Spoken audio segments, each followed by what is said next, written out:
Bakit ngayon nyo lang naisipan mag-conduct niyan? Pinag-iinitan mo lang yata ako hindi ba? Nandamay ka pa ng ibang tao. Kanya ka ba magtrabaho? Napaka-unprofessional sa totoo lang. Hindi mo dapat dinadaan sa trabaho ang personal mong issue sa akin. Kung ako ang problema mo, sige tayo mag-usap. Ang lala niyang pag-uugali mo. Napakasama mong tao. Isipin mo may pamilya sila. Tapos gusto mong tanggalan ng trabaho? Kung hindi nga rin naman makapal yung pagmumukha mo, di ba? Ano? Akala mo ba may mana ka na makukuha sa boss natin? Ibibigay ba dyan sa anak mo ang kalahati ng share ng school? Hindi naman, di ba? Bakit masyado ka nagbibida-bida? Ano bang pinaglalaban mo? Baka gusto mong sambahin ka rin ng mga tao. Sige na, sabi mo total lahat naman kasalanan ko, di ba? Kahit na ang nagbaba ng directive na kunin ang papel ng mga professor bago magsimula ang klase, yung mga nasa itaas.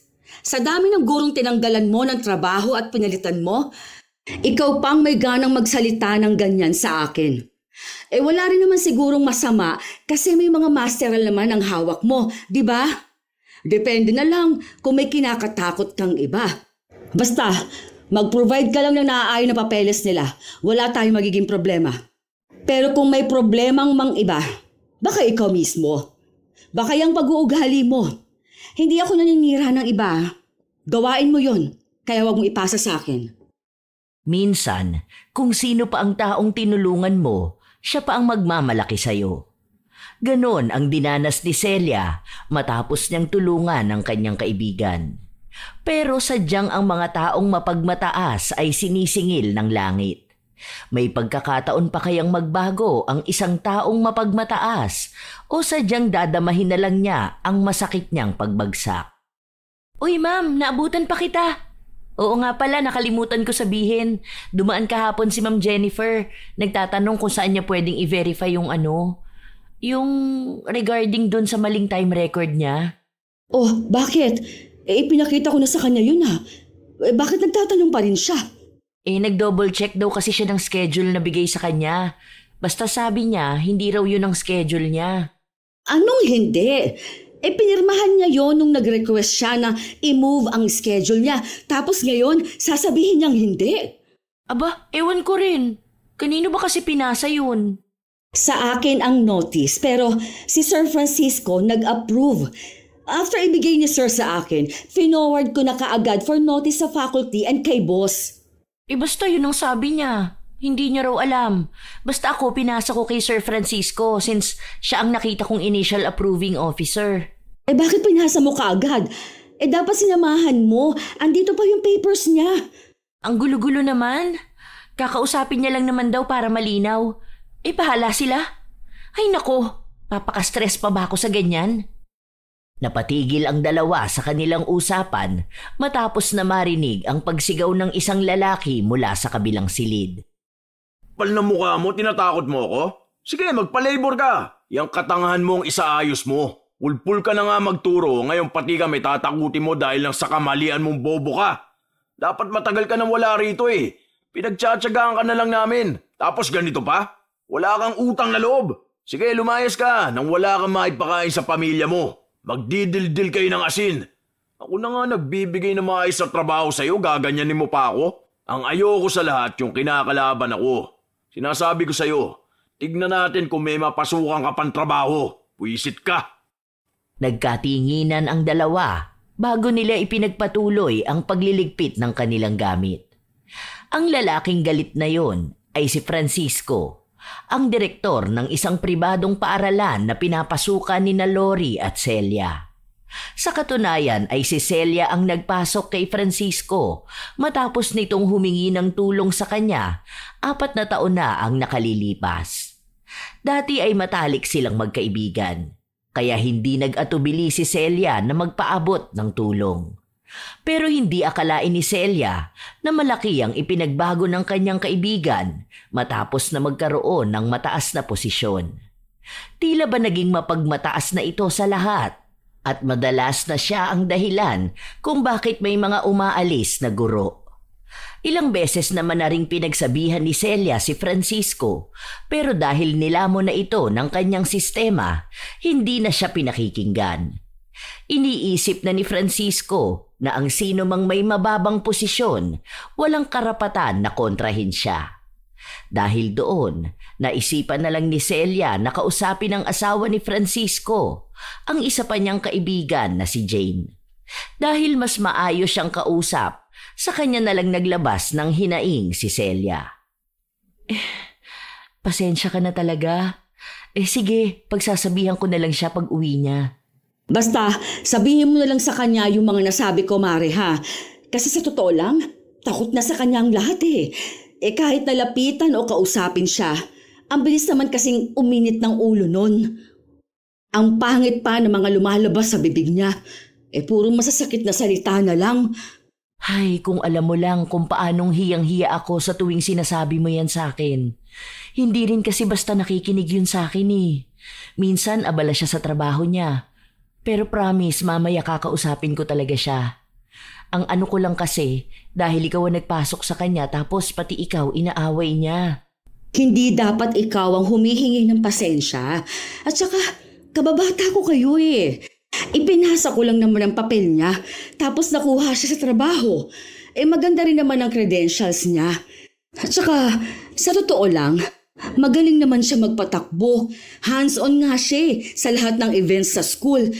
Kaya lang, yung pasensya niya talaga ang problema. Ang daming co-teachers ang napaalis at nagrereklamo sa kanya. Hindi ko nga alam kung anong sasabihin sa kanya. Alam mo namang ako ang HR. Napatigil sa pagsasalita si Celia matapos pumasok sa loob ng bahay si Francisco. Unang kita pa lang sa kanya, halatang sa away na aabot ang kanilang magiging usapan. Anong ginagawa mo rito? Nagsusumbong ka na naman sa asawa ko? Wala ka bang ibang pinagkakaabalahan? Puro ka chismis. Maya ka naman. Naturingang faculty member, ganyan ang pag-uugali mo. Saka ano, sobrang saya mo na ba dahil napatawag na naman ako? Malamang kung ano-ano na naman ang pinagkalat mo sa school. Kung hindi ba naman makati ang dila mo, panay ang chismis mo sa kung sino-sino. Ang kapal ng pagmumukha mo ah. Tapos pupunta ka pa rito sa bahay? Gusto mo ring gawing kakampi ang asawa ko? Hindi ko na kailangang sabihin sa iba ang mga ginagawa mo. Lahat sila nakakarinig kung paano mo laitin ang mga tao. O ayan, ganyan ka magsalita. Sa sobrang taas ng tingin mo sa sarili mo, naiwan dyan sa talampakan mo ang utak mo. Ang dami mong nasirang gamit. Oh, sige nga, kailan mo yung babayaran? Oo nga pala, mukha ka nga palang pera. O sige, ito ang perang ibabayad ko dun sa mga nasira ko. Hindi ko kailangan ng pera mo. Isa pa, bakit ako ang lagi mong pinagbibintangan, ha?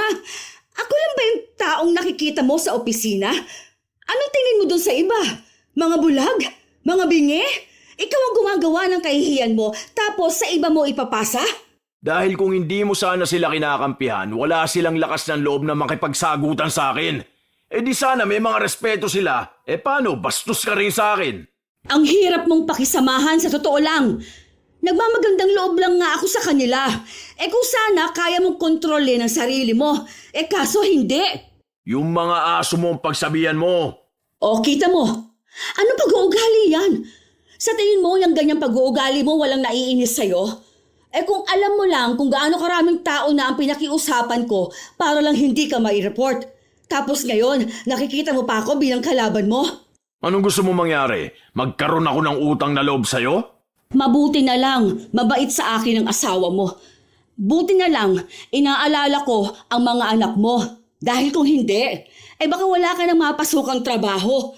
Maayos akong nagpunta rito, tapos ganyan mo ako pagsasalitaan. Wala akong pakialam. Lumayas ka rito sa pamamahay ko ah. Kung ayaw mong ako mismo ang kumaladkad sa'yo. Sobrang sama ng loob ni Celia dahil sa halip na maging maayos ang usapan, nauwi lang sa puro sigawan. Pinilit na lang niyang pagpasensyahan ang kaibigan. Isang hapon, habang abala sila sa pagtatrabaho, lumapit si Francisco kay Celia. Nakakapanibago na nakangiti ito sa kanya at binati pa siya. Iisa lang ang ibig sabihin nun, may ipapakisuyo sa kanya. Bumabait lang naman sa kanya si Francisco kapag may kailangan ito sa kanya. At hindi nga siya nagkamali. dahil may dinala na bagong guro si Francisco.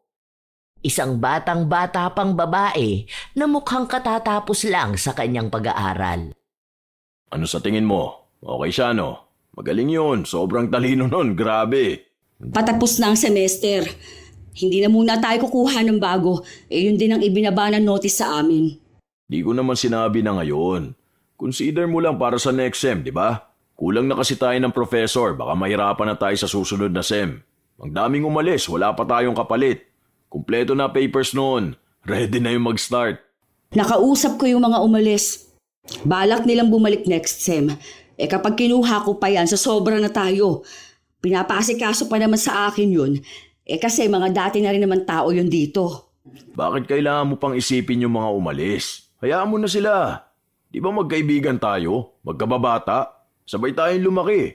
Tapos hayaan mo lang na bumalik yung mga taong bastos makipag-usap sa akin? Huwag kang magpapakababa para sa mga taong walang galang. Kapag bumalik ang mga yon, baka magkagulo lang ulit. Ang hilig pa naman manakot ng mga yon. Kaya pagbigyan mo na ako rito, ha? Isa lang naman tong pinapasok ko eh. Titingnan ko muna kung ano magagawa ko. Wala pa namang ibinababa na budget at kung ilan ang kulang na personnel.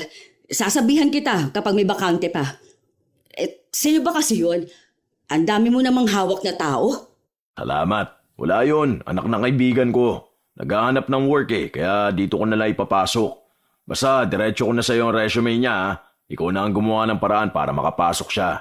Alam ko naman na kaya mo yan eh. HR ka pa naman. Hindi na yun masyadong pinagtuunan ng pansin ni Celia. Nagpatuloy ang kanyang trabaho. Ilang sandali lang, pinatawag siya para itanong ang tungkol sa papel ng bagong guro na nais niyang ipasok. Kinausap siya kung kilala ba niya ang dalaga na yon, lalo na't marami rin ang nakukuhang balita patungkol sa mga guro na hindi nagtuturo at nagpapabayad para lang makapasa ang mga bata. Nagiging mahigpit na sila dahil marami na rin ang mga magulang na nagrereklamo. Ipinangako na lang ni Celia na kikilalanin na lang muna niya ang babae. Paglabas niya ng opisina, nakita niya si Lori na naghihintay sa kanya sa labas. Nakikichismis ka na naman dyan. O ano namang ginagawa mo dyan sa labas? Nakikinig ka, no? Grabe naman, napadaan lang ako. Pero anong sabi sa'yo, ma'am? Nagtatanong lang bakit nga raw sa akin diniretso ang resume. Ano palang balak mo? Ipapasok mo ba? Baka naman mapahamak ka. Mamaya gawin niya pa yung kasabwat sa mga kalokohan niya, no? Tapos ikaw HR, baka lumabas na isa ka rin sa kasapi ng kulto nila. May pakulto-kulto ka pa dyan. Pero syempre, hindi ko yun kukunin. Lahat ng professor na naiwan, aprobado na lang nasa taas bago ko kinukuha. Kaya nga, ibinigay ko muna sa kanila para sila magdesisyon, para walang sisi sa akin. Pero bakit ba siya kumukuha ng mga kakilala niya? Ano kayang kalokohan ang ginagawa niya, no? Baka kaya inaaway niya ang ibang prof para may maipasok siyang kasabwat niya. Tingnan mo, pinag-initan niya si Ma'am Jennifer nung nakaraang linggo. Pagkaalis, pinalitan niya agad. May mali talaga eh. Yun na nga. Tapos hindi man lang nag-report sa akin. Sana naggawan ko pa ng paraan. Sunod-sunod pa sila ngayon. Bakit? Yung iba bang reklamo nakarating ba sa mga boss? Kapag ba nakarating, may action bang mangyayari? Wala naman, di ba? Last year, may notice siyang natanggap. Ngayon nga kasi sinasalo ko siya. Ayun, pinapakiusapan ko yung iba na wag na sana umabot pa sa itaas. Pinapakiusapan mo? Baliw ka ba? Pati mga tao rito naguguluhan na sa'yo. Gusto mo mag-report sila sa'yo ng ginagawa ni Sir Francisco, tapos tinotolerate mo naman yung mali niya. Di wala ka na rin pinagkaiba sa kanya. Hindi mo naman maitatama ang mali kung itatago mo ang tama. Iniisip ko rin kasi yung pamilya niya. Naaawa naman ako sa kanya, lalo na dun sa mga anak niya. Ngayon, responsibilidad mo na siya? Ilang beses ka naman na niyang binastos, diba? Kahit nasa harapan ng mga estudyante, minumura ka niya. Ewan ko ba sa'yo? Nakakapikon din talaga yung mga taong mababait eh. Nag-HR ka pa. Sana naging sekretary ka na lang niya. Ginagawa ko yon para sa mga anak niya. Ang dami niyang kasalanan sa'yo, sa totoo lang. Hindi mo responsibilidad yun. Kung gusto niya magstay dito, dapat magpakatino siya. Pero sa ginagawa mo, kinukonsinti mo pa siya eh. Paano naman siya matututo sa ginagawa niya kung panay kaharang? Sa totoo lang HR ka. Kung magre-report ka na binabastos ka niya, magagawan mo agad ng action. Huwag ka maawa sa kanya. Maawa ka sa ibang taong nagtatrabaho ng maayos tapos pinag-iinitan at pinapaalis niya na lang basta. Akala ko siya lang ang may problema eh. Ikaw rin pala. Huling tulong na yon. Hindi ko na uulitin kahit makiusap siya. Sus, puro ka ganyan. Parang gusto kong dalawa na lang kayong i-report. Alam mo, sa ginagawa niyang ganyan, pwede siyang makasuhan. Dawit ka rin talaga. Napabuntong hininga na lang si Lori. Dahil wala naman na talaga siyang ibang magagawa sa pag-uugali ni Francisco. Pinag-usapan na lang nila ang plano nilang lumipat ng paaralan. Kasabay na rin ang kanilang mga reklamo na hindi naman tinutugunan ng may-ari ng paaralan. Yun na rin marahil ang dahilan kung bakit nga ba matapang si Francisco. Dahil alam niyang kahit natambak na ang reklamo, hindi na pagtutuunan ng pansin dahil abala ang may-ari. Lumipas pa ang ilan pang mga linggo kung saan lantaran pa rin ang pagiging masamang tao ni Francisco na siyang pilit pa ring pinagtatakpan ng kanyang kaibigan. Hanggang sa dumating na ang araw ng pagtatapos ng semestre, kung saan maging ang ibang bata ay nagtapos na rin ang kanilang pag-aaral. Matapos noon ay nagkaroon sila ng pagtitipon para pag-usapan ang susunod na pasukan. Sinabi ang magagandang mga balita na mas lalong nakikilala raw ang kanilang paaralan kaya magkakaroon ng mas marami pang estudyante. Sana nga totoo yun. Sabi ng registrar, marami raw inquiries. Isa lang din ang ibig sabihin nun. Kailangan natin ng bagong teachers. Ang bilis ng transition ngayong school year. Biruin mo yun katatapos lang ng graduation, tapos within next month kailangan ready na yung lineup ng teachers. Paano tayo makakahanap ng 5 new teachers within a month? Tayo naman ngayon ang na-pressure, di ba? Pwede rin naman tayo mag-fill in sa ibang units kung talagang kulang pa. Basta after ng working hours lang ako pwede magturo. Ang dami-dami kong fina-file eh. Habang nag-uusap ang dalawa, pumasok sa loob ang isang matandang guro na tinatawag nilang Tatang Benny. Matagal na itong empleyado sa paaralan, pero malapit na rin siyang umalis dahil sa kanyang edad. Ibinalita sa kanila ang problema ng kanilang opisina na may kinalaman sa pera. Halos ubos na raw ang budget para sa susunod na pasukan. Maging ang isang balita na inireklamo na sila sa ahensya ng gobyerno.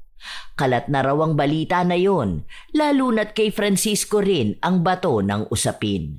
Pero mukhang walang pakialam si Francisco. Isang araw, pumunta si Lori sa opisina para ibigay kay Francisco ang papel ng bagong empleyado na pinapapasok nito. Hindi raw po talaga pwede, sir. Inutusan lang po ako na ibalik yan sa'yo. Hindi ko naman sinabing kunin nyo agad, di ba? Itabi nyo lang para sa susunod hindi na kayo mahirapang maghanap ng teacher. Sir, rejected nga po nila, ayaw pong kunin ni Ma'am Clary. Kung gusto nyo po, dumaan na lang siya sa proper screening at interview. Hindi naman din po namin siya pwedeng ilagay sa for approval dahil kahit initial interview wala pa siya. Tanungin mo si Celia, nag-uusap na kami tungkol dyan. Wala pong magagawa si Ma'am Celia kasi sa mataas na po sa amin ang galing ang order. Kung desidido po kayo sa kanya, pwede naman kayo magbigay ng recommendation letter para mabasa nila. Alam nyo naman po na lahat ng recommended teachers na galing sa inyo, lahat nagkaroon ng kaso. Anong pinapalabas mo? Gusto nyong dumaan sa screening lahat ng mga tao nang gagaling sa akin? Kapag nanggaling sa akin may mga improper conduct na? Katulad ng ano? Parang pinapamukha nyo ako ang problema. Sir, wala po akong sinasabing nasa inyo ang problema. Pero pinagsabihan na po kami na idaan lahat sa process sa mga applicants. Punyeta, sino man tinutukoy mo? Ako na mismo ang kakausap sa kanila.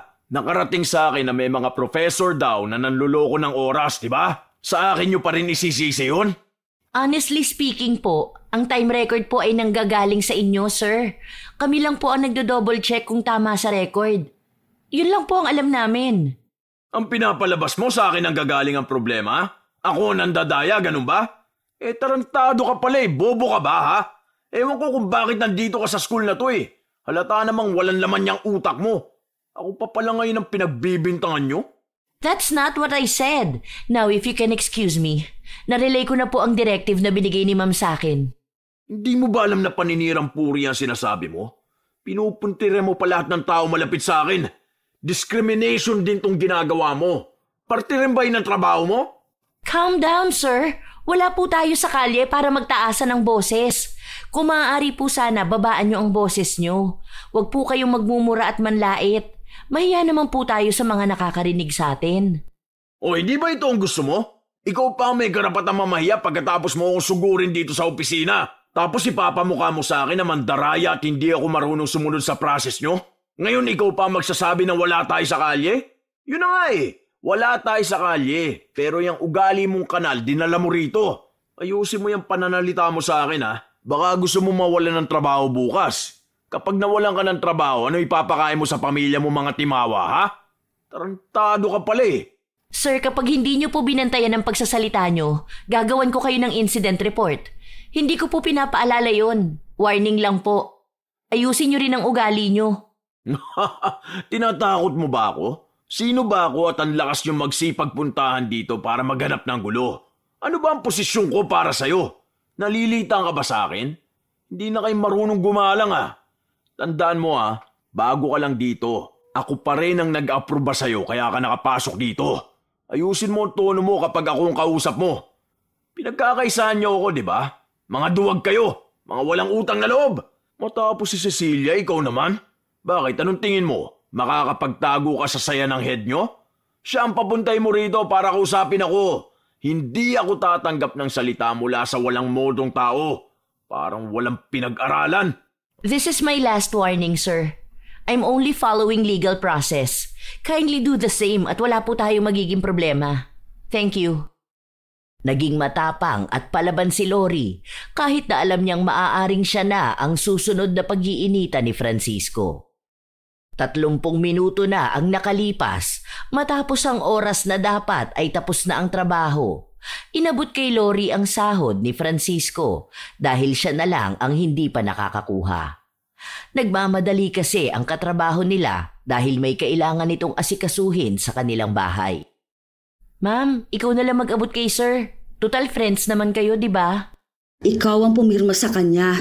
Ikaw ang hahanapin yan. Hindi nga kami magkabati nun. Nagsagutan kaming dalawa, di ba? Ang sama-sama ng ugali nun. Grabe mga panlalait niya sa akin, ha? Bigla mo ba naman kasing sinagot? Wala naman kasi siyang papel na pinasa. Illegal recruitment yun, no? Siya ba ang HR? Siya na lang kaya pumalit sa pwesto ko.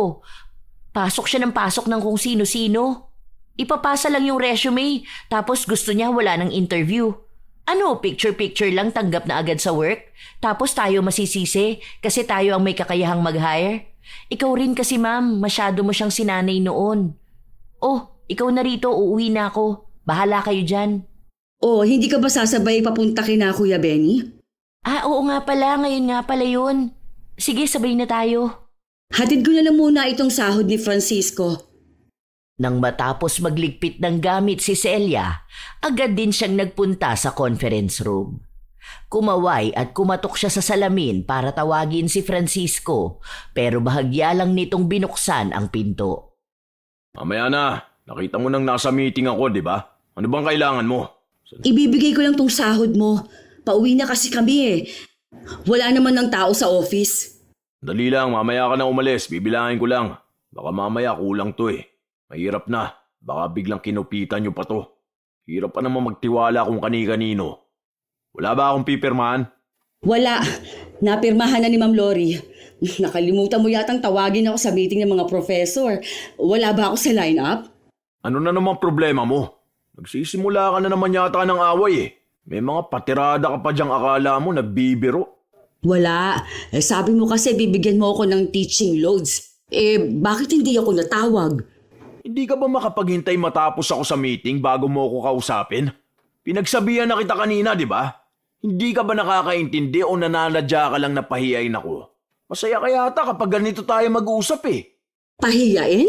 Oo, pahiyain. Anong pinapalabas mo? Nagdadamot ako sa inyo? Na may pinapaboran ako kaya hindi kita sinama? Mataas pa rin ako sa inyo, matuto kang gumalang kahit konti ha? Wala ka bang delikadesa? Tanda-tanda mo na. Oh, kumalma ka. Nagtatanong lang naman ako. May masama ba sa sinabi ko? Hindi ka nagtanong nung nakaraan, ngayon sa harap ng mga professor mo ko tatanungin? Para ipamukha sa akin na hindi ako tumutupad sa usapan, ganun ba? Wala ka bang respeto sa oras namin? Tignan mo nga ang laki ng abala mo sa amin.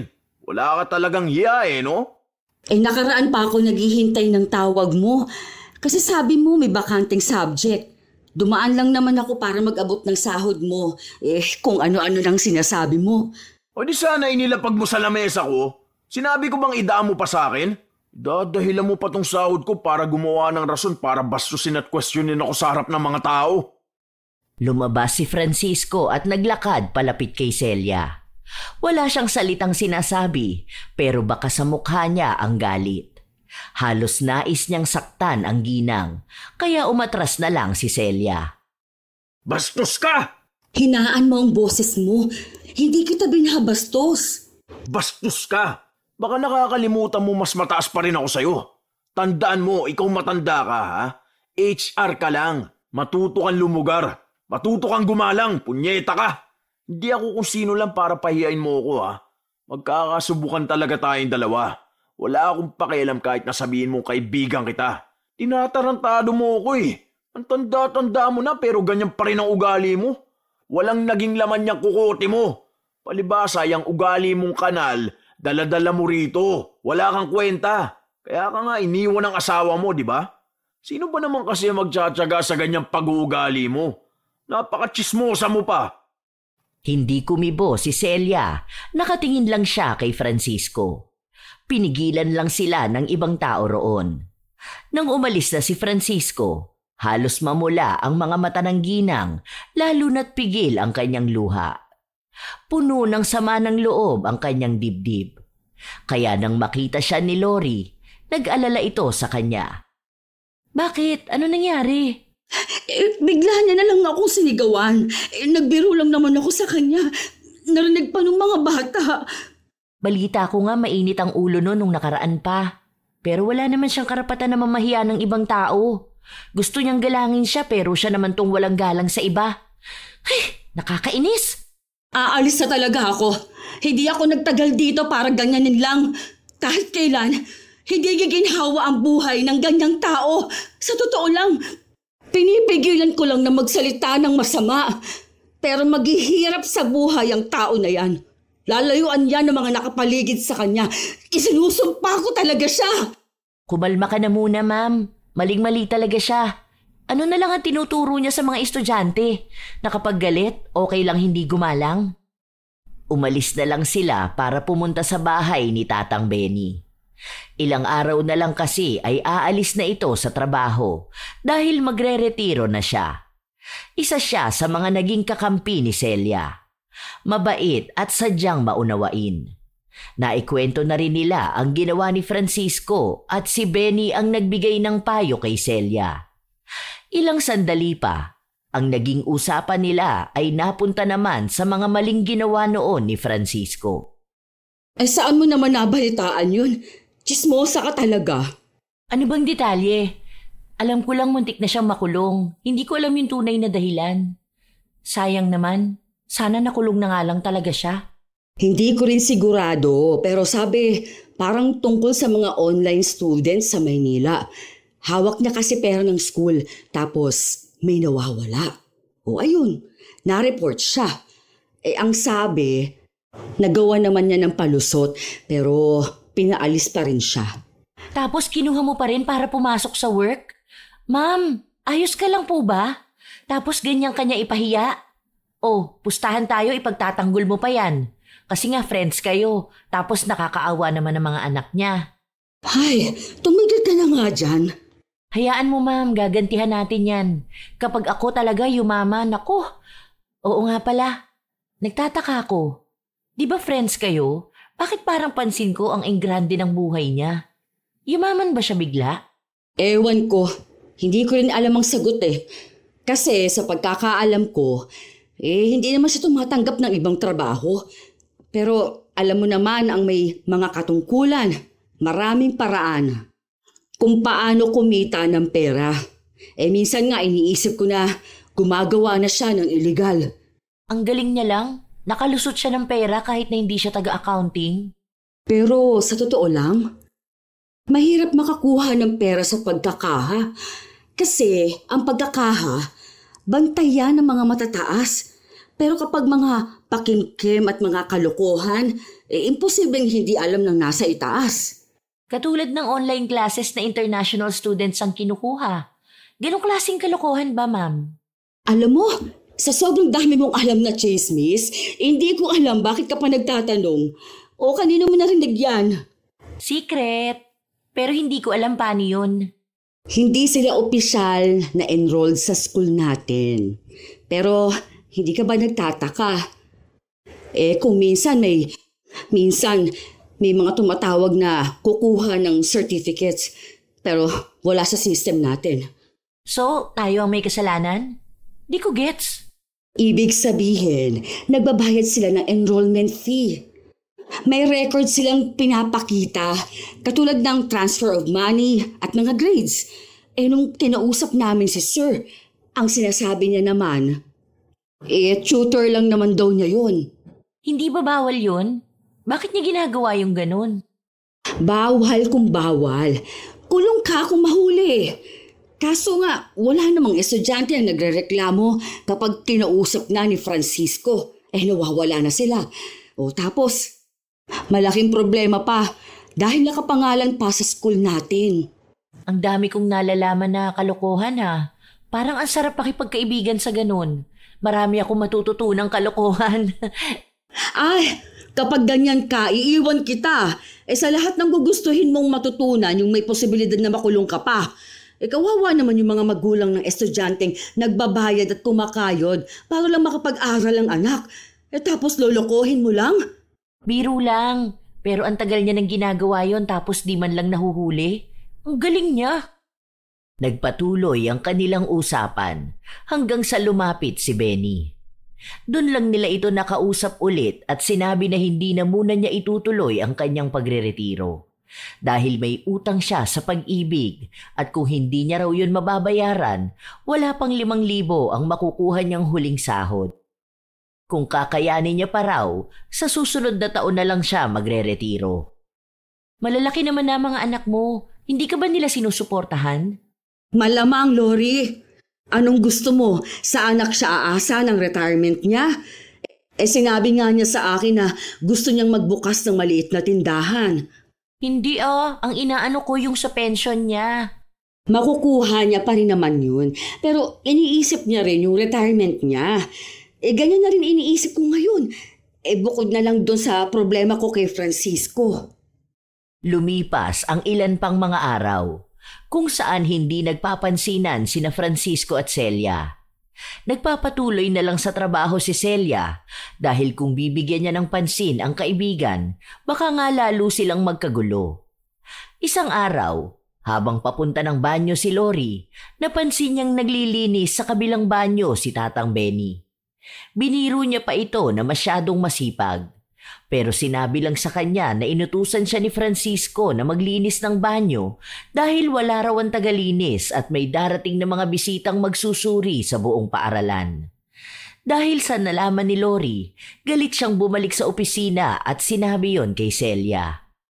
Kunin mo yung mga papel na ibinaba ni Ma'am Patricia para kung maghanap ng patunay sila, sir, may maipapakita ka.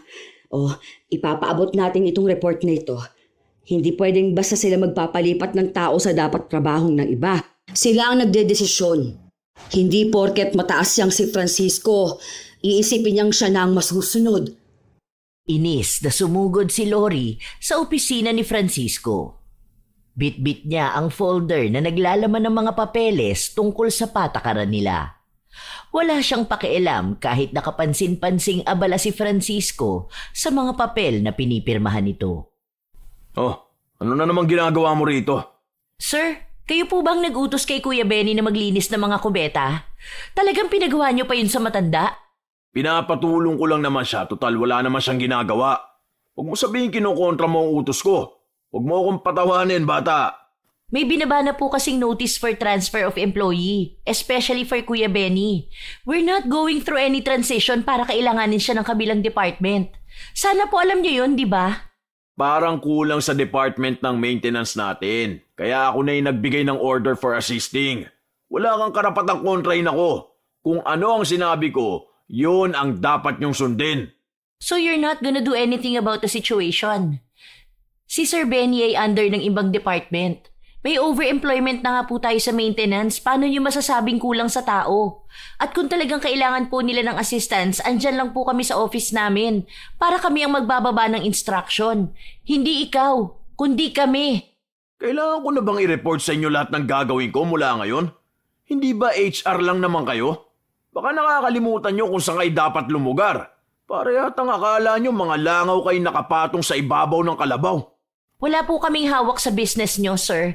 But in regards po sa employees, yes. If you need them, kindly ask po. Kasi may mga schedule silang sinusundan at sa amin po sila hahanapin.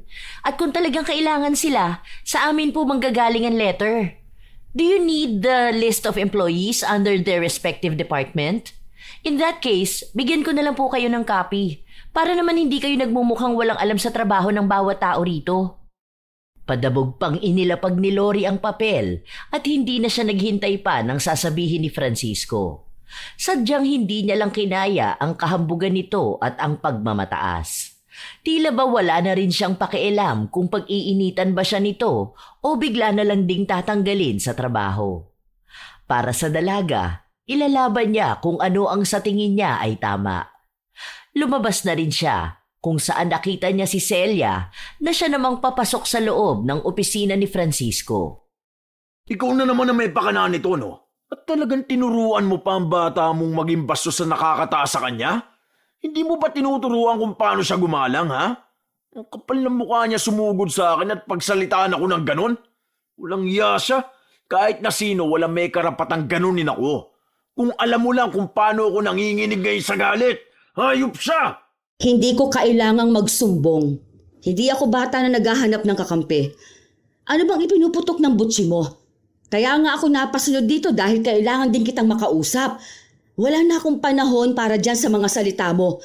Totoo naman din ang sinabi niya na sana ikaw mismo alam mo rin kung paano gagalangin ang trabaho ng iba. Hindi dahil mataas ka. Kailangan mo nang pakialaman ang gawain namin. Nagpapatawa ka ba? Ano ba inaakala mo? Ano ba naman trabaho mo? Di ba HR ka lang naman? Baka ka mo nagkakampihan lang kayo. Alam ko na yan. Matagal ka nang naiinggit sa akin, di ba? Dahil ikaw matagal ka na rito, pero sa akin napunta ang posisyon. Sa kanito nakaraan, akala mo ba hindi ko yun makikita? Kayo-kayo lang ang nagkikita-kita tapos hindi nyo man lang ako inimbitahan. Ano ibig sabihin nun?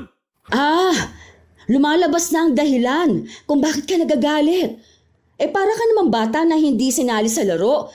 Pag-iinitan mo pa yung matanda. Ginagamit mo yung posisyon mo para lang sa walang kwentang bagay. Hindi ako naiinggit sa'yo. Dahil wala yan sa'yo kung wala ako. Talaga ba? Hindi mo lang kayang aminin. Kaya ngayon, ang ginagawa mo, sinusulsulan mo mga aso mo na atakihin ako. Para nga naman kapag napatalsik ako, ikaw na ang papalit sa akin, no? Galing mo rin talaga mag-isip. Ibang klase ka. Tignan mo na nga yung ginagawa mong paggamit ng posisyon mo para makapanlamang ng tao. Huwag kang umasta na parang hindi yan mawawala sa'yo. Tandaan mo, lahat kayang bawiin ng langit. Kung ano mang ipinagmamalaki mo ngayon, pwedeng isang araw mawawala lahat-lahat. Kaya mas mabuti na sana na maging mapagpasalamat ka. Alagaan mo maging ang reputasyon mo. College director ako. Hindi mo ko under para takutin mo, ha? Ibaon mo yan dyan sa kakapiranggut mong utak. Hindi mo ko kaya, Celia. Isa ka lang trabahador sa school na to na dapat sumusunod sa mga utos ko. Wala kang kakayahan na kalabanin ako dahil hindi mo ko kaya. Bakit? Hindi mo talaga tanggap? Ano? Iniiyakan mo ba mga tao mo tapos sa awa nila sa'yo kailangan magalit din sila sa akin? Aba, kung kampihan ang gusto mo, sige. Pwede naman ako lumaban dyan. Madali lang kayo mapabagsak, mga stupida. Dapat pala na ganyan magsalita ang isang direktor? Ang isang edukado? O bakit? Paano ba dapat? Kailangan ba maging sobrang bait ako kahit na hindi naman dapat? Hindi ba dapat marunong ka rin na rumispeto ng tao? Sige, sabihin na nating mas mababa sa'yo. Hindi mo ba kayang maging makatao, ha? Kahit yun lang, Francisco. Kahit yun na lang ang gawin mo. Wala kang mahihita sa akin kung yan lang ang gusto mo. Dahil magalang naman ako eh. Gumagalang naman talaga ako. Pero sa mga taong mas mataas lang sa akin. Dahil ganun naman talaga yun. Ganun lang dapat. Kung naghahangad ka ng paggalang mula sa akin, matuto kang pantayan ako. Pero halata namang hindi mo kaya, di ba? Dahil mas magaling ako sa lahat ng bagay. Mas matalino ako sa'yo. Mas madiskarte. Yun ang hindi mo kaya. Yun din ang hindi mo matanggap. Okay, hindi na ako makikipagtalo pa. Pero paalala ko lang, magkakandak kami ng screening sa mga professors. Pakihanda na lang ang mga papel na mga hawak mo na wala sa amin. At sana kayanin nila ang mangyayari, hindi ba? I-ready mo na rin ang pagbagsak mo. Baka sumakit ang likod mo. Magpahilot ka na lang. Hindi na nakaapila pa si Francisco dahil hindi niya inasahan na magiging matapang si Celia. Ang akala niya, katulad lang ito noon na kaya niyang paikutin at kahit na anong masasakit na salitang bitawan niya ay tatanggapin lang nito. Pero mukhang pumipiglas na si Celia. Hindi lang para sa kanyang sarili, kundi maging sa mga taong apektado ng masamang pag-uugali ni Francisco. Nang linggo ring yun ay inilabas ni Francisco ang lahat ng guro na hawak niya. Patuloy din siyang nagpapasaring ng mga salita patungkol sa bullying. Kung ano-ano rin ang laman ng kanyang social media na halos ipangalanda kanyang si Celia ang kanyang kaaway. Ma'am, nabasa mo ba yung sinasabi nila sa GC? Ilang beses ka na nilang na-mention na. Wala akong panahon para dyan. Alam mo naman na ang dami kong ginagawa. Saka, hindi ako mahilig tumingin-tingin ng cellphone ko. Yun na nga, ma'am. Pero kasi lahat na lang patungkol sa'yo eh. Nagagalit sila, sinasabi nila na kaya ka raw ganyan dahil gusto mo silang palitan. Ewan ko ba sa mga to? Gusto ko na nga rin sanang awayin. Ay, hayaan mo yung mga yan. Huwag ka mag-aksaya ng oras sa kanya. Ang daming ibang bagay na pwedeng pagtuunan ng pansin. Isa pa, bakit sila matatakot kung wala naman silang ginawang masama?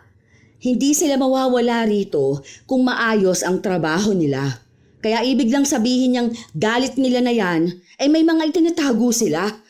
Kung makikita man yon, hindi ko na yung kasalanan. Bakit kasi gagawa sila ng mali, hindi ba? Hindi lang din naman yan ang issue, ma'am. Ang sabi nila, nang pa-power trip ka raw. Magre-report daw sila sa labor. Gumagawa na nga rin daw sila ng petition. Parang may mga pinapapirmahan na sila ngayon. Basta ikaw raw ang pangalan na ituturo nila. Galit na galit silang lahat sa'yo. Basta ang dami kong naririnig. Kahit nga ako minsan kapag nakakasalubong nila ako, kung ano-ano ring pinaparinig nila sa akin. Buti nga ma'am, nasa school ako. Naku, baka nasa bunutan ko sila. Kailan ko ginawa yun? Wala akong maalala na ginamit ko itong posisyon ko. Kaya nga sabi ko, buksan mo yung mga chat nila sa'yo. Tinakot mo raw si Sir Francisco na magtatanggal ka ng mga professor. Ayun, lahat na sila nagkakagulo. Para tuloy may gera sa department nila. Mukhang nag-iiyakan pa yung iba dahil wala na raw silang sasahurin. Ako pa ngayon ang mali. Binabaliktad na naman niya ang sitwasyon. Ang sabi niya, akong nag-uutos sa mga tao kong kumalaban sa kanya. O ngayon, lumalabas na siya ang gumagawa nun sa mga tao niya. Nang mga sumunod pang araw, ang daming mga taong nagpaparinig kay Celia. Pero hindi niya pinapansin ang mga ito. Nakatuon lang siya sa trabaho at sa paglilinis ng mga tao na dapat inaalis na sa trabaho. Kung sino man ang apektado ng kanyang ginagawa, alam niyang yon ang mga taong nararapat lang na mapatalsik. Ginagawa niya lang ang kanyang trabaho pero ang daming galit na galit. Isang tanghali, matapos niyang gawin ang trabaho, inabot niya ito kay Lori. Heto ang lahat ng mga approved professor ni Sir Francisco. Ito yung mga kumpleto ang papel nila. Sila yung mag-stay. Basta okay na yan lahat. Kapag hinanap niya ang list, bigyan mo siya niyan. Malamang sa malamang nag-aabang na yon. Walang ibang ginawa kundi magtanong sa akin kung tapos ko na. Baka pati siya binubuliglig ng mga tao niya. Sure ka bang magtatanggal ka? Baka naman makonsensya ka bigla. Dati isang iyak lang ng mga tao sa'yo kahit mali na ginagawa nila. Bigay ka ng bigay ng chance. Parang ano lang, ma'am, naninibago ako sa'yo. Hindi tayo pwedeng basta-basta magtatanggal. Kaya nga magkakonduct tayo ng survey from students. And syempre mga corresponding documents na kailangan nila para ma-retain sa position. Sa kung lalabas na karapat dapat silang matanggal, di yun na ang mangyayari. Kahit naman umiyak sila sa akin kung talagang wala na akong magagawa, hindi ba? Kasalanan naman din nila yun. Hindi na nga mahigpit ang school Sila lang ang may problema. Hindi kaya lalo kayo magkainitan ni Sir Francisco? Nitong nakaraan narinig ko nagsisigawan kayo. Parang tuwing magsasalubong kahit anino nyo lang, nagbabanggaan kayo ng sobra. Medyo nakakatakot lang. Baka ma-high blood kayong dalawa. Masyado niyang niyayabang ang pagiging college director niya. Baka nakakalimutan niyang tayo pa rin na nagpa-process ng employment. Mas mataas siya, pero baka nakakalimutan niyang may kapangyarihan pa rin ako. Bahala na siya sa buhay niya. Tapos na akong ipagtanggol siya. Masyado na rin lumaki ang ulo niya. Nice! Tumatapang na siya. Baliw ka. Umayos ka na nga dyan. Trabaho na. Lumipas pa ang mga araw hanggang sa dumating ang araw na nagkaroon na sila ng pag-uusap kasama ang lahat ng mga guro at mga taong may kinalaman kay Francisco. Naglabasan na sila ng mga kulang na dokumento dahil ayaw nilang mawala ng trabaho. Inasikaso naman yon ni Francisco kahit na masyadong maraming proseso. Ayaw niya lang ding mapahiya siya at magmukhang tama si Celia. Isang araw, pinuntahan niya sa opisina si Celia para ibigay ang mga papeles na kailangan nito. Padabog niyang ibinaba ang maraming papel. Ito na yung mga documents ng iba kong hawak. Hintayin mo yung iba. Siguro naman makakapaghintay ka pa, di ba? Huwag kang maging atat na magtanggal. Parang gusto mo talaga mapahiya ako no? Mapopromote ka ba dyan sa ginagawa mo? Kaya masyado ka na naman nagbibida-bida ngayon? Mag-start ng school year by next month. Sana maibigay mo na agad para sa approval ni na ma'am. Ayokong ibibigay nila kung kailan magsisimula ng klase. May deadline. Sana alam nyo rin yon. Bakit ngayon nyo lang naisipan mag-conduct niyan? Pinag-iinitan mo lang yata ako hindi ba? Nandamay ka pa ng ibang tao. Kanya ka ba magtrabaho? Napaka-unprofessional sa totoo lang. Hindi mo dapat dinadaan sa trabaho ang personal mong issue sa akin. Kung ako ang problema mo, sige tayo mag-usap. Ang lala niyang pag-uugali mo. Napakasama mong tao. Isipin mo may pamilya sila. Tapos gusto mong tanggalan ng trabaho? Kung hindi nga rin naman makapal yung pagmumukha mo, di ba? Ano? Akala mo ba may mana ka na makukuha sa boss natin? Ibibigay ba dyan sa anak mo ang kalahati ng share ng school? Hindi naman, di ba? Bakit masyado ka nagbibida-bida? Ano bang pinaglalaban mo? Baka gusto mong sambahin ka rin ng mga tao. Sige, yan ang sabi mo. Total lahat naman kasalanan ko, di ba? Kahit na ang nagbaba ng directive na kunin ng papel ng mga professor bago magsimula ang klase yung mga nasa itaas. Sa dami ng gurong tinanggalan mo ng trabaho at pinalitan mo, ikaw pa ang may ganang magsalita ng ganyan sa akin? Wala rin naman sigurong masama kasi may mga masteral naman ang hawak mo, hindi ba? Depende na lang kung may ikinakatakot kang iba. Basta mag-provide ka lang ng naaayon na papeles, wala tayong magiging problema. Pero kung may problemang iba, baka ikaw mismo. Baka yang pag-uugali mo. Hindi ako naninira ng iba. Gawain mo yon, kaya wag mong ipasa sa akin. O bakit? Hindi ba totoong gumagawa ka ng paraan para umamo kami sa'yo? Gusto mo makiusap ako? Gusto mo magmakaawa ako? Kapag ginawa ko ba yun sa'yo, tataas na ang tingin mo sa sarili mo? Kung makapagsabi ka naman sa akin na ako mataas ang tingin sa sarili, parang hindi yun ang ginagawa mo ngayon. Pakunwari ka pa. Trabaho ko lang ang ginagawa ko at sana ikaw rin. Hindi yung mas inuuna mo ang manira ng buhay ng ibang tao. Tandaan mo, lahat ng taong pinatanggal mo, pwede kong i-file ng incident report. Huwag ako. Ha? Huwag ako ang kakalabanin mo. Dahil kung una pa lang puntirya ko na ang posisyon mo, matagal ka na sanang walang trabaho. Ngayon nagmamatapang ka na? Hindi ko kasalanan kung umalis sila ha.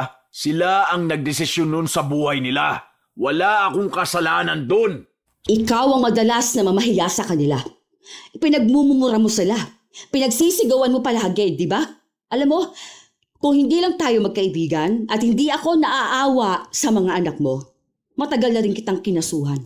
Sa anong kaso? Sige nga, isa-isahin mo ngayong ilabas yung mga imbento mo. Verbal abuse at saka indifferent to employee. Pasalamat ka at walang kaalam-alam ang mga empleyadong yon sa karapatan nila. Dahil kung hindi, matagal ka nang natanggal sa trabaho. Kahit bukas sa kanila ang pag-resign, under pa rin yon ang constructive dismissal. Kung matalino ka talaga, alam mo yan. Di ba? Nakakahiya naman kasi bilang direktor kung hindi mo yan alam. Tama? Ngayon parang ipinamumukha mo sa akin na wala akong alam? Wala akong sinasabing ganyan, sir. Hindi mo ba agad naintindihan yung sinabi ko? Para namang ang layo nun sa pagbibintang na wala kang alam. Depende na lang kung wala nga talaga. Huwag mo ako niyayabangan, Celia.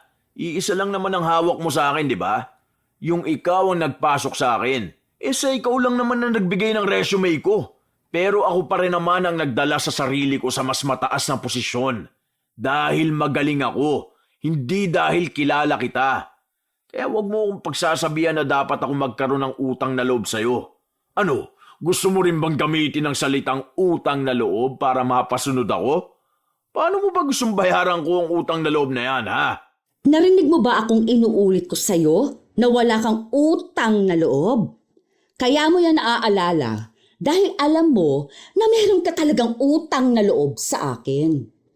Hindi ko yan kailangan singilin dahil ako rin naman ang nagdesisyon para magkaroon ka ng trabaho. Kasi naaawa ako sa'yo dahil baka wala kang maibigay sa pamilya mo. Baka hindi pa makapag-aral ang mga bata. Wala akong isusumbat sa'yo dahil sabi mo nga, ikaw ang nagdala sa posisyon mo. Hindi yon ang issue natin. Ang problema rito ay ang ugali mo. Hindi lang sa akin, kundi sa kahit na sinong nakakausap mo. Masyado kang mayabang. Nayayabangan lang kayo sa akin dahil nasa posisyon ako. Ibig lang sabihin, hindi ako ang problema, kundi ang inggit nyo sa akin. Doon na nagsimula ang pagkakaroon nila ng mas malalang alitan. Hindi na nagbago ang ugali ni Francisco at mas lalo na ring tumapang si Celia. Mas lalo niyang binigyan ng pansin ang karapatan ng ibang tao na dati ay binabaliwala niya dahil sa pagkakaibigan nila ni Francisco. Ngayon lang yun gagawin ni Celia. Kung sakali mang malaki ang epekto nito kay Francisco, iniisip niya na lang na pagtutuwid ito sa pag-uugali ng kaibigan. Dahil kung sakali man na mas lalala pa ang kamalian na ginagawa nito, maaaring malaking bagay pa ang magiging balik sa kanya. Yun lang naman ang kinakatakot ni Celia. Isang araw, galit na galit si Francisco na sumugod sa opisina ni Celia kung saan naabutan niyang mag-isa lang doon ang ginang. Nagkaroon kasi ng malaking problema si Francisco at ang tanging tao na sinisisi niya ay si Celia. Ano bang pinagsasabi mo? Anong alam ko dyan sa kaso ng mga professor na under mo? Wala akong kinalkal na kahit na anong issue nila. Iba ang humahawak niyan. Tapos na ako doon sa pagkuha ng documents nila. Kung anong ibang issue nila, hindi ko na problema yon.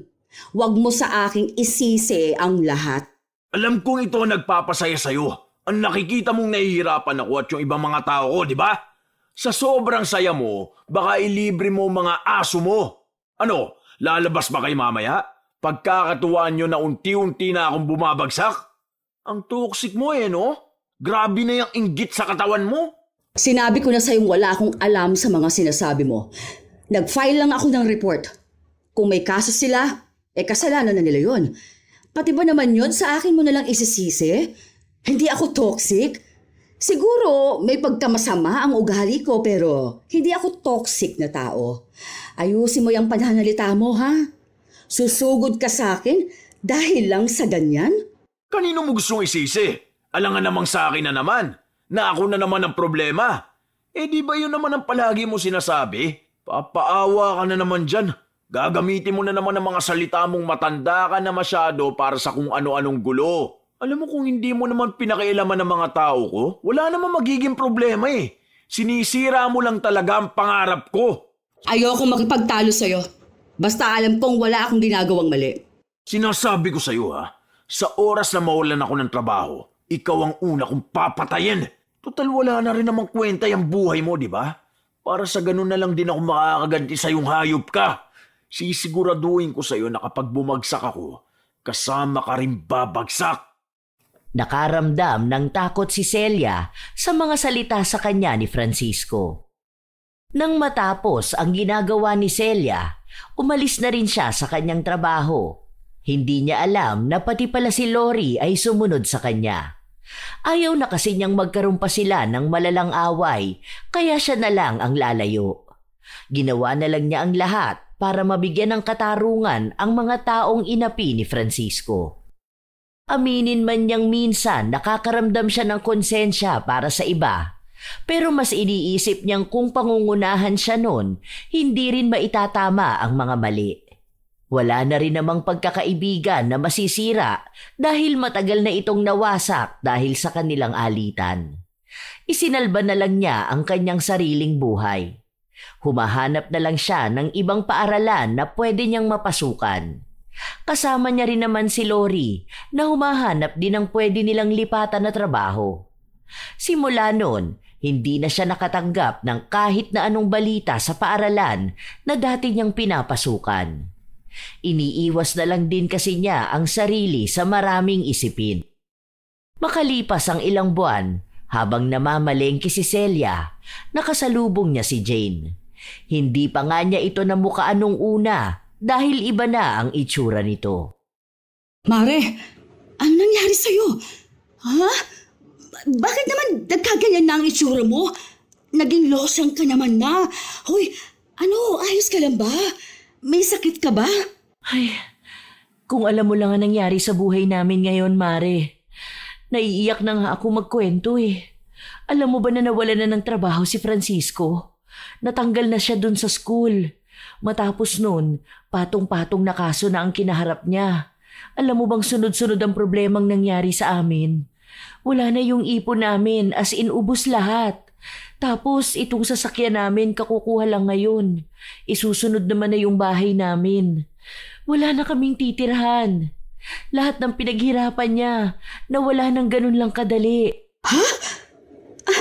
Ano ba kasing ginawa niya? May tumawag daw na international student at naghahanap ng diploma niya. Pinahanap daw sa registrar. Wala raw sa list yung school ID niya. Pinapalabas nila na kinamkam daw ni Francisco ang pera. Habang iniimbestigahan pa lang, lumabas yung dalawa pang kaparehas na kaso. May mga naipakita silang bank transfer na nakapangalan nga kay Mister. Grabe yung nangyayari sa akin ngayon, Mare. Ano naman ang sinabi ng school? Wala na kasi akong kinakausap sa kanila. Kaya hindi ko na maitanong yung mga ganito. Hindi raw nila alam eh.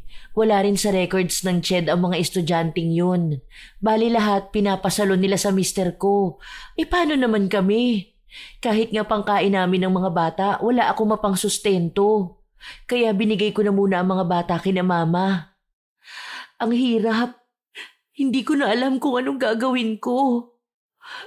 Kulang-kulang kalahating milyon yung kailangan naming ibalik sa mga estudyante. Saan naman ako kukuha noon, di ba?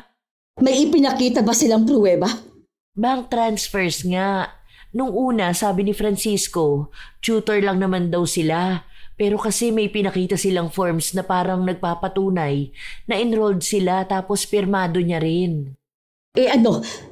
Nakipag-usap ka na ba sa attorney nyo? Ay naku, natalo nga kami sa kaso. Maghanda pa raw kami kasi baka may ilang estudyante pa ang lumitaw matapos nito. Kailangan din namin maibalik lahat ng perang nakuha ni Francisco. Kapag nagpatuloy pa to, baka umuwi na lang din ako kina mama. Hindi ko na kaya tong stress na nangyayari sa akin. Sobrang hirap. Hindi ko to kaya mag-isa. Nakakarma na nga yata kami. Alam ko na makakaya mo rin yan. At sana maging malaking leksyon na rin kay Francisco. Lalo na noong mga panahon na wala siyang ibang ginawa, kundi ang ipagyabang sa lahat ang posisyon na meron siya. 12 taon ang sentensya kay Francisco.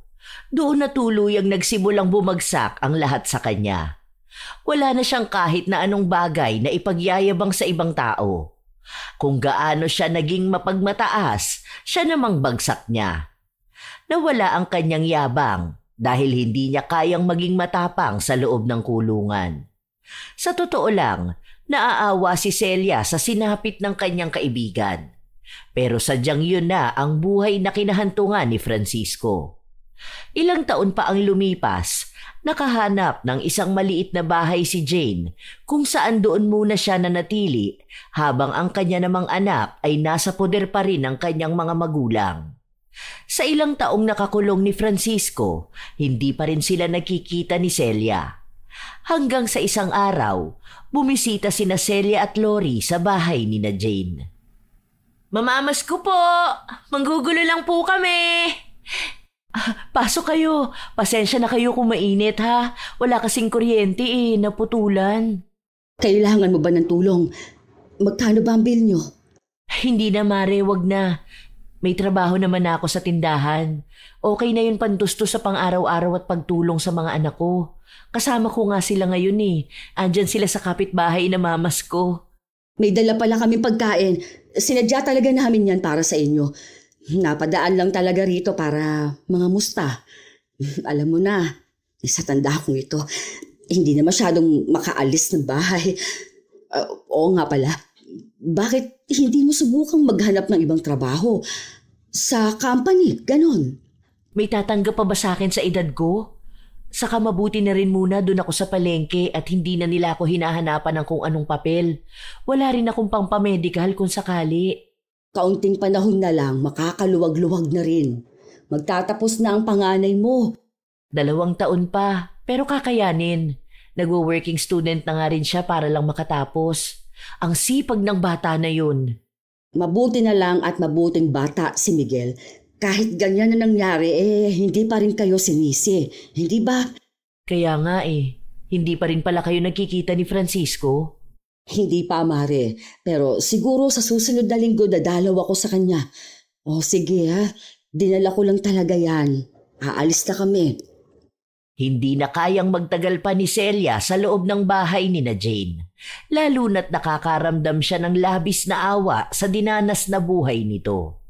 Maging katawan kasi ni Jane ay bumagsak na.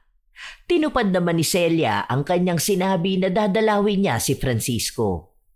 Noong una, akala niya ay hindi siya haharapin nito o maaaring magtalo lang silang dalawa.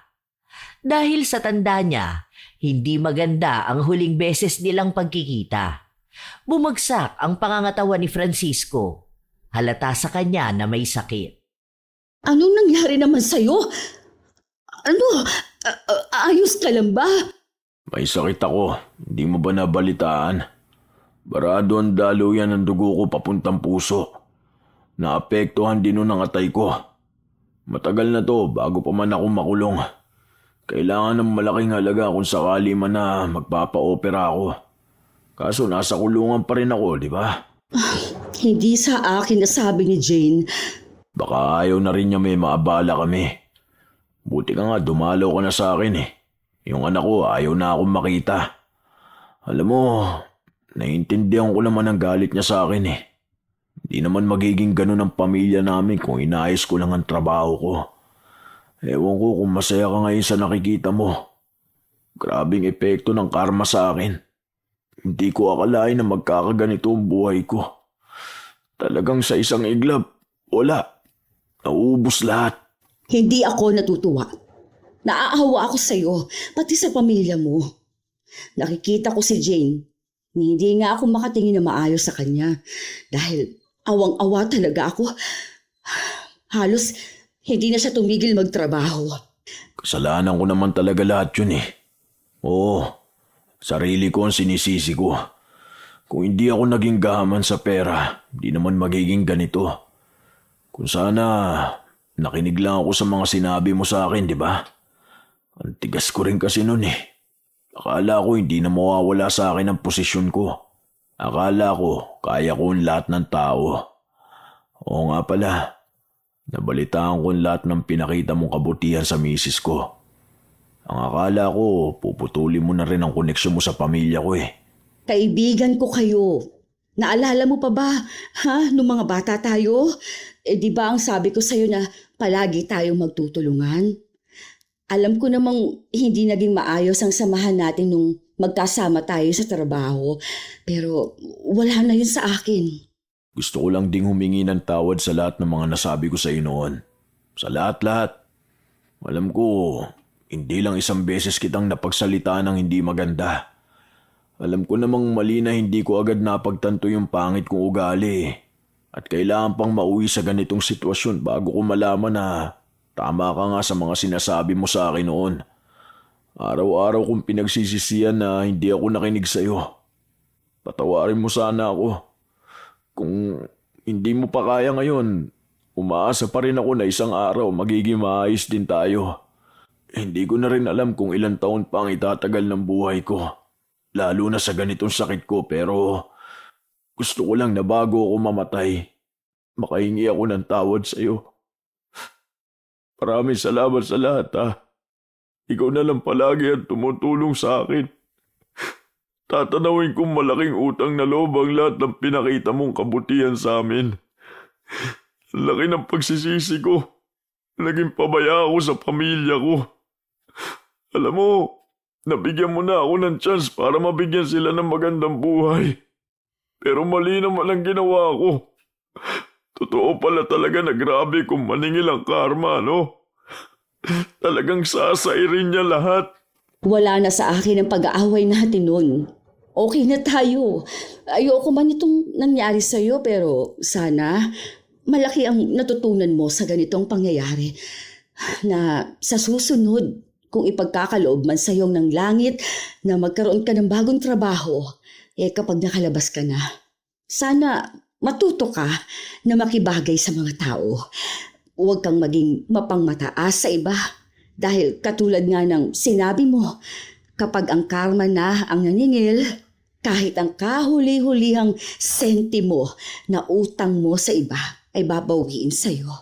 Oo, malaki na ang aral na natutunan ko.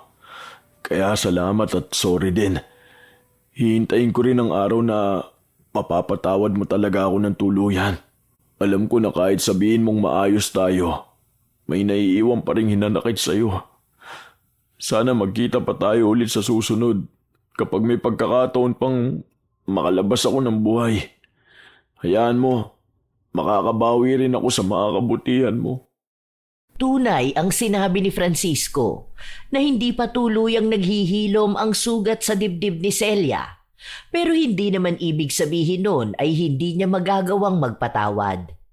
Ang mahalaga sa kanya ay natututunan na rin ni Francisco ang kung anumang pagkakamali na nagawa niya. Alam niya rin na hindi pa naman huli ang lahat para sa isang tao na magbago. Ilang taon pa ang nakalipas. Nabawasan ang taon ng pagkakabilanggo ni Francisco, lalo na't nakikitaan din siya ng pagbabago. Nakalabas siya ng kulungan pero meron pa rin siyang sakit. Ang asawa naman niya, patuloy pa rin sa pagtatrabaho para lang sa utang ng kanyang asawa na kahit ilang taon na halos hindi pa rin nababawasan. Para gumaling si Francisco, nilalapitan niya rin ang iba't ibang ahensya ng gobyerno. May nakuha siyang tulong at iyon ang naging dahilan para madagdagan pa ang kanyang buhay. At nakikita niya yon bilang panibagong pag-asa.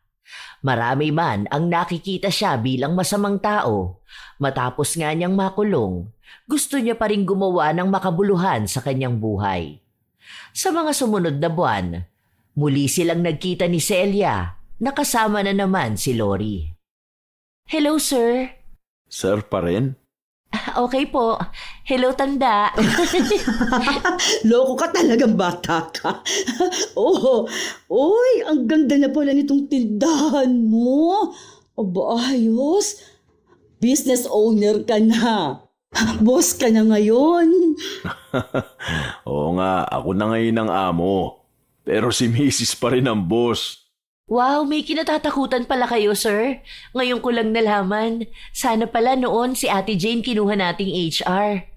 Tiklo pala si sir eh. Nagtawanan lang sila matapos nun. Naging maganda ang mga sumunod na nangyari dahil kitang-kita ang malaking pagbabago ni Francisco. Maging sa kanilang buhay. Dahil ang munting tahanang kanilang nabuo matapos ng mga pangyayari ay kahit paano'y napunan muli ng dekorasyon at gamit. Kahit na malayo sa karangyaan ng dati nilang pamumuhay. Ang mahalaga ay lahat ito bunga ng kanilang pagsusumikap. Hindi katulad noon na ginagamitan niya ng maling gawain. Habang si Francisco ay nagsisimula ulit sa pinakamababa, si Celia naman ay patuloy sa pagtuturo sa kanyang nalipatang paaralan. Kasama niya pa si Lori. Doon nila nakuha ang isang saya dahil nakakatanggap sila ng tunay ding paggalang. Masasabing nagkapatawaran na ang dalawa, ngunit ang turing nila sa isa't isa ay hindi na katulad ng dati. Sadyang tinuturing na lang talaga ito ni Francisco bilang malaking aral sa kanyang buhay. Na matuto siyang gumalang sa iba at walang magandang naidudulot ang pagmamataas sa ibang tao. Minsan talaga, may mga taong inaakala na kaya na nila ang lahat dahil lang sa posisyon na meron sila. Akala nila ay nakaaangat na sila higit sa lahat. Na akala nila ay hindi darating ang araw na hihingi sila ng tulong sa iba. May mga taong sobrang taas ng tingin sa sarili pero mababa kung ituring ang iba. Ang masakit pa, sila pa ang unang humuhusga nang hindi man lang inaalam ang pinagdaraanan ng taong tinitingnan nila ng mababa. Hindi nila alam. Ang galing at karunungan ay walang halaga kung puso mo naman ay puno ng pagmamataas. Dahil sa bandang huli, hindi titignan ng tadhana kung gaano ka kataas, kundi kung gaano kababa ang loob. May isang ang kasabihan na ang buhay ay parang gulong. Minsan nasa taas ka, minsan nasa baba. Kaya wag mong ipagmalaki ang posisyon, pera o koneksyon mo dahil baka sa isang iglap, mawala rin ang lahat ng yon. Kapag dumating ang oras na kailangan mo ng tulong, baka ang mga taong minamaliit mo pa noon ang siya ring unang aayaw sa'yo. Katulad na lamang din ang pagdating ng karma. Hindi man ito nagmamadali, pero siguradong darating ito. Ipaparanas sa'yo ang kaparehas na pakiramdam na iyong ibinigay sa iba.